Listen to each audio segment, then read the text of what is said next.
हिजो आज तपाईहरुले मध्यपूर्व वा मिडल इस्ट, भूराजनीति वा जियोपोलिटिक्स, इरान, इजरायल र अमेरिका जस्ता शब्दहरू धेरै सुन्नुभएको होला।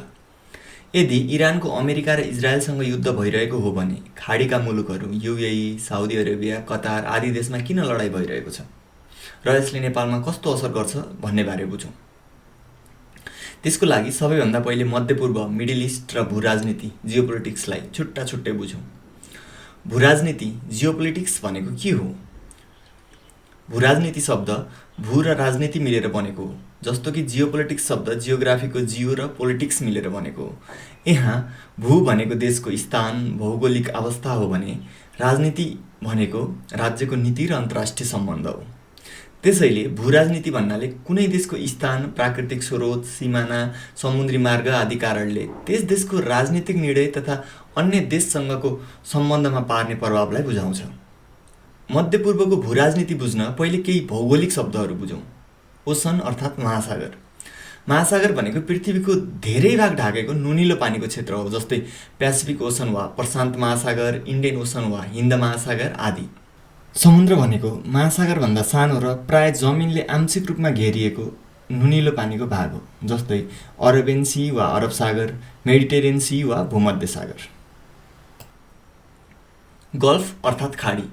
खाडी भनेको समुद्र वा महासागरको त्यस्तो भाग हो जुन तीनतर्फ जमिनले घेरिएको हुन्छ र एकतर्फ समुद्रसँग जोडिएको हुन्छ, जस्तै पर्सियन गल्फ वा फारसको खाडी, गल्फ अफ मेक्सिको आदि। पेनिन्सुला अर्थात् प्रायद्वीप। प्रायद्वीप भनेको तीनतर्फ पानीले घेरिएको र एकतर्फ मुख्य भूभागसँग जोडिएको जमिनको भाग हो, जस्तै अरबियन पेनिन्सुला वा अरबी प्रायद्वीप, इन्डियन पेनिन्सुला वा भारतीय प्रायद्वीप। स्ट्रेट अर्थात् समुद्र घाटी वा जलडमहरू। स्ट्रेट भनेको दुई ठुला जलाशयलाई जोड्ने साँघुरो पानीको बाटो हो, जस्तै strait of Gibraltar, strait of Hormuz. Canal अर्थात् नहर। ढुवानी, जहाज चलाउन वा सिँचाइका लागि मानिसले बनाएको पानी बग्ने मार्गलाई नहर भनिन्छ। उदाहरणका लागि सुएज क्यानल, जसले मेडिटेरियन सी, भूमध्य सागर र रेड सी, लाल सागरलाई जोड्ने गर्छ। त्यस्तै पनामा क्यानल, पनामा नहर, जसले एट्लान्टिक महासागर र प्रशान्त महासागर, पेसिफिक ओसनलाई जोड्ने गर्दछ। कन्टिनेन्ट अर्थात् महादेश वा महाद्वीप। महादेश भनेको पृथ्वीको सतहमा रहेको विशाल जमिनका भागहरू हुन् जुन महासागर वा अन्य भौगोलिक विशेषताले छुट्टाएको हुन्छ, जस्तै एसिया, अफ्रिका, नर्थ अमेरिका। ट्रान्सकन्टिनेन्टल अर्थात् अन्तर्महादेशीय। अन्तर्महादेशीय भनेको एकभन्दा बढी महादेशमा फैलिएको वा जोडिएको क्षेत्र हो। उदाहरणका लागि युरोप र एसिया दुवैमा फैलिएको रसिया अन्तर्महादेशीय देश हो। त्यस्तै इजिप्ट, एसिया र अफ्रिका दुवै महादेशमा पर्दछ। सबकन्टिनेन्ट अर्थात् उपमहाद्वीप। उपमहाद्वीप भनेको महादेशको ठुलो भाग हो जसको आफ्नै भौगोलिक, सांस्कृतिक र ऐतिहासिक विशेषता हुन्छ, जस्तै इन्डियन सबकन्टिनेन्ट वा भारतीय उपमहाद्वीप। अब विश्वको भूगोलमा नेपाल कहाँ पर्छ भन्ने बारे कुरा गरौँ। नेपाल एसिया महादेशको दक्षिणी भागमा अवस्थित छ। नेपाल, इन्डिया, पाकिस्तान, बङ्गलादेश, भुटान, श्रीलङ्का इन्डियन सबकन्टिनेन्टका 6 देश हुन्। यस सँगसँगै मालदिभ्स र अफगानिस्तान समेत गरी 8 देशलाई दक्षिण एसियाली देश, साउथ एसियन कन्ट्री भनिन्छ। त्यसो भए मध्यपूर्व अर्थात् मिडल इस्ट के हो भन्ने बारे बुझौँ। मिडल इस्ट भन्नाले सामान्यतया 17 देशहरू भएको क्षेत्रलाई बुझिन्छ जुन मुख्य रूपमा एसियाको पश्चिमी भेगमा पर्छ। यस क्षेत्रलाई पश्चिममा मेडिटेरियन सी, दक्षिणमा red sea, gulf of Aden र अरेबियन सी, उत्तरमा ब्ल्याक सी र पूर्वमा क्यास्पियन सी र सेन्ट्रल एसियाले घेरेको छ।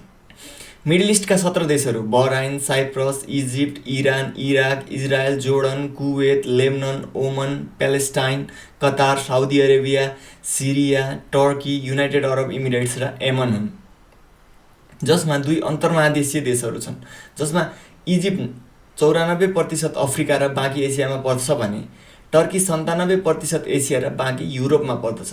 त्यसैले मिडल इस्ट अन्तर्महादेशीय क्षेत्र हो। अब खाडी मुलुक, गल्फ कन्ट्रिजको कुरा गरौँ। पर्सियन गल्फ, जसलाई फारसको खाडी भनिन्छ, त्यसैको तटमा पर्ने देशहरूलाई गल्फ कन्ट्रिज वा नेपालीमा खाडी मुलुक भनिन्छ। अरेबियन पेनिन्सुलामा पर्ने पर्सियन गल्फका 7 अरब स्टेटहरू Saudi Arabia, UAE, Qatar, Kuwait, Bahrain, Oman, Iraq हुन्। यीमध्ये इराक बाहेकका सबै 6 देशहरू गल्फ कर्पोरेसन काउन्सिल GCC का सदस्य हुनुका साथै राजतन्त्र भएका देशहरू हुन्। यमन अरबियन पेनिन्सुलामा भए पनि पर्सियन गल्फमा नभई गल्फ अफ एडेनमा टच भएको तथा GCC को सदस्य राष्ट्र नभएकोले गल्फ कन्ट्री मानिँदैन, साथै यमन गणतन्त्र भएको देश हो। अब इरानको कुरा गरौँ। इरान फारसको खाडीमा भए पनि न यसलाई अरब देश मानिन्छ न त खाडी मुलुक नै, किनकि धेरैजसो इरानीहरू मुस्लिम भए पनि जातीय रूपमा फारसी, कुर्द तथा अजेरी हुन्। साथै यहाँको मुख्य भाषा अरबी नभएर फारसी हो भने संस्कृति पनि फारसी सभ्यतामा आधारित छ। इरान इतिहासमा कहिल्यै पनि GCC को सदस्य राष्ट्र होइन। त्यस्तै GCC का सबै राष्ट्रहरू राजतन्त्र हुन् भने सन् 1979 को इरानी क्रान्तिपछि राजतन्त्र अन्त्य भएको इरान इस्लामिक गणतन्त्र, इस्लामिक रिपब्लिक हो। राष्ट्रपति हुने भए पनि सर्वोच्च नेता, सुप्रिम लिडर नै इरानको सबैभन्दा शक्तिशाली पद हो। खाडीका अरब देशहरूले पश्चिमी शक्तिहरू विशेष गरी संयुक्त राज्य अमेरिकासँग नजिकको सुरक्षा र आर्थिक सम्बन्ध विकास गरेका छन् र अरब देशहरूबीच समन्वय गर्न संयन्त्रहरू पनि बनाएका छन्। अर्कोतर्फ इरानले स्वतन्त्र विदेश नीति र सैन्य नीति अपनाएको छ, साथै रुस र चीन जस्ता देशहरूसँग साझेदारी गरेको छ। अब इरान इजरायल बीचको द्वन्द्वको कुरा गरौँ। इरान र इजरायल बीचको द्वन्द्व सन् 1979 पछि सुरु भएको हो। धेरै वर्षसम्म यो शीत युद्धको रूपमा रहेको थियो, तर सन् 2024 पछि भने यी देशहरूबीच प्रत्यक्ष युद्ध सुरु भएको छ।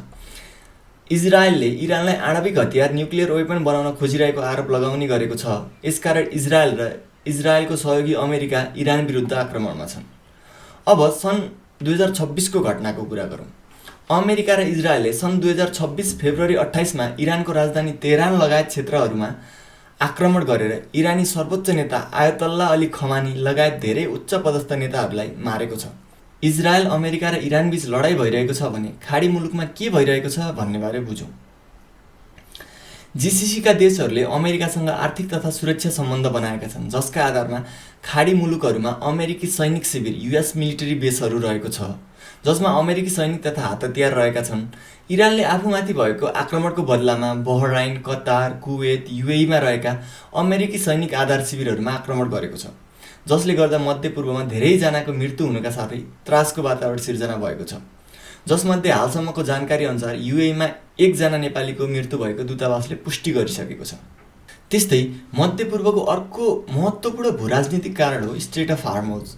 स्ट्रेट अफ हार्मुज करिब 39 किलोमिटर चौडाइ भएको पर्सियन गल्फ र गल्फ अफ ओमन जोड्ने मार्ग हो, जसबाट मासिक करिब 3000 पाइनजहाजहरू ओहोरदोहोर गर्ने गर्छन्।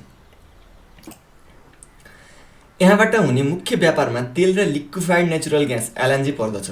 सन् 2025 मा दैनिक करिब 1 करोड 30 लाख ब्यारेल तेल यहाँबाट ढुवानी भएको थियो, जुन विश्वव्यापी रूपमा जलमार्गबाट हुने तेल ढुवानीको करिब 31% हो, जहाँ 1 ब्यारल भनेको 42 US ग्यालन अर्थात् लगभग 159 लिटर हो। यसैगरी विश्वको कुल निर्यात हुने LNG को करिब 20% पनि स्ट्रेट अफ हार्मुज हुँदै जाने गर्दछ। विश्वको सबैभन्दा ठुलो कच्चा तेल खरिदकर्ता चाइना हो, जसले करिब 80% तेल इरानबाट किन्ने गरेको छ। त्यस्तै चाइनाले आयात गर्ने LNG मध्ये 30% कतार र UAE बाट आउने गर्छ, जसमध्ये 40% स्ट्रेट अफ हार्मुज हुँदै आउने गर्छ। त्यस्तै जापानले 75% र साउथ कोरियाले 70% तेल मिडल इस्टबाट खरिद गर्ने गरेका छन्। स्ट्रेट अफ हार्मुजबाट जाने LNG मध्ये 80% एसियातर्फ र बाँकी 20% युरोपतर्फ जाने गर्दछ। पाकिस्तानको 79% र बङ्गलादेशको 72% LNG कतार र UAE बाट आउने गर्छ। इन्डियाको करिब 60% तेल मिडल इस्टबाट आउने गर्छ। इन्डियाले आयात गर्ने LNG मध्ये 53% कतार र UAE बाट आउने गर्दछ। Iran, Iraq, Qatar, Saudi Arabia र UAE ले आफ्नो तेल स्ट्रेट अफ हार्मुज हुँदै निर्यात गर्छन्। स्ट्रेट अफ हार्मुजको लामो समयदेखिको तनाव र विवादका कारण साउदी अरेबियाले 1200 किलोमिटर लामो पूर्व पश्चिम पाइपलाइन निर्माण गरेको छ, जसले प्रतिदिन 50 लाख ब्यारेल तेल बोक्न सक्छ। त्यस्तै UAE ले पनि प्रतिदिन 15 लाख ब्यारेल क्षमताको पाइपलाइन बनाएको छ, जसले तेललाई गल्फ अफ ओमनसम्म पुर्याउँछ। त्यस्तै अर्को महत्त्वपूर्ण मार्ग हो बब-इल-मन्दिब स्ट्रेट। यमनको कन्ट्रोलमा भए पनि मध्यपूर्वको लडाईँले यसलाई पनि असर गर्न सक्छ। जहाजहरू बब-इल-मन्दिब स्ट्रेटबाट सुएज क्यानल हुँदै भूमध्य सागर पुग्छन्। अफ्रिकाको दक्षिणी तर्फबाट जाने यसको वैकल्पिक बाटो निकै लामो र महँगो पर्ने हुन्छ। अब नेपालमा पर्ने प्रभावबारे थोरै कुरा गरौँ। नेपालले प्रत्यक्ष मिडल इस्टबाट तेल आयात गर्दैन। नेपालले इन्डियाबाट तेल किन्ने गरेको छ, तर इन्डियाको धेरैजसो तेल मिडल इस्टबाट आउँछ। त्यसैले मिडल इस्टको युद्धले नेपालमा पनि तेलको मूल्यमा प्रभाव पर्न सक्छ। त्यस्तै नेपालको जीडीपीको करिब 25% रेमिट्यान्स अर्थात् विप्रेषणबाट आउँछ। करिब 40 लाख नेपाली विदेशमा रहेकोमा हालको तथ्याङ्क अनुसार 17,26,284 जना मिडल इस्टमा छन्, जहाँ युद्धको सिधा प्रभाव परिरहेको छ।